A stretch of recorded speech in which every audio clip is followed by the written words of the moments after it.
മീനൊന്നും കിട്ടാതിരിക്കുന്ന ദിവസങ്ങളിൽ കറി എന്ത് വയ്ക്കുമെന്ന് ഇങ്ങനെ ആലോചിച്ചിരിക്കുമ്പോൾ ഇതുപോലെ ഉണക്ക നെത്തോലിയോ ഉണക്ക ചെമ്മീനൊക്കെ ഉണ്ടെങ്കിൽ ഇതുപോലെ ഒന്ന് ഉണ്ടാക്കി നോക്കണം കേട്ടോ.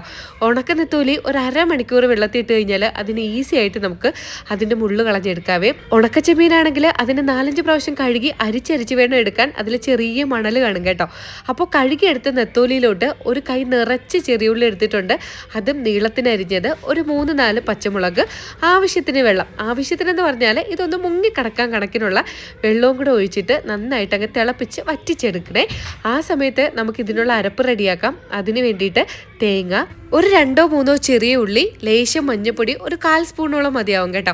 പിന്നെ എരിക്ക് ആവശ്യമായിട്ടുള്ള മുളക്, അത് ഞാനൊരു 2 സ്പൂണോളം ഇട്ടിട്ടുണ്ട്. മല്ലിപ്പൊടി, ലേശം മല്ലിപ്പൊടി, അതായത് 1 സ്പൂണിൽ താഴെ ഇട്ടിട്ടുള്ള കേട്ടോ. അതും കൂടെ ഇട്ട് ഒന്ന് തോരൻ പരുവത്തിന് ഒന്ന് ചതച്ചെടുക്കുക. എന്നിട്ട് ഈ നെത്തോലിയിലോട്ട് ഇട്ട് കൊടുത്ത് ആവശ്യത്തിന് ഉപ്പും കൂടി ഇട്ട് നന്നായിട്ട് തട്ടിപ്പൊത്തി വയ്ക്കാമെന്ന് പറയും. അപ്പോൾ ആ അരപ്പൊക്കെ അവിടെ ഇരുന്ന് നന്നായിട്ട് വെന്ത് അപ്പോൾ അതിൻ്റെ ഒരു മണം വരും കേട്ടോ. നന്നായിട്ട് ഇതിനെ അങ്ങ് ഡ്രൈ ചെയ്തെടുക്കണേ.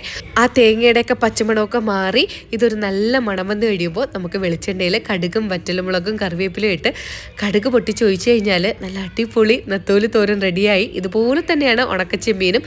ചൂട് ചോറിൻ്റെ കൂടെ ഇതൊക്കെ കോരി വെച്ചിട്ട് അതുപോലെ ഇട്ട് ലേശം അച്ചാറും കൂടെ ഉണ്ടെങ്കിൽ പിന്നെ പറയണ്ട, സംഭവം അടിപൊളിയാണ് കേട്ടോ. നിങ്ങൾക്ക് കുറേ പേർക്ക് അറിയായിരിക്കും, അറിഞ്ഞൂടാത്തവർ ഇതുപോലെ ഉണ്ടാക്കി നോക്കണം. എനിക്ക് പിന്നെ ഉണ്ടല്ലോ, ഇതെല്ലാം കഴിയുമ്പോൾ അവസാനം ചട്ടിക്കകത്ത് ലേശം ഉണക്കമീൻ കാണും. അതിൽ ഇത്തിരി ചോറ് വാരി കഴിക്കണം. എൻ്റെ അമ്മോ.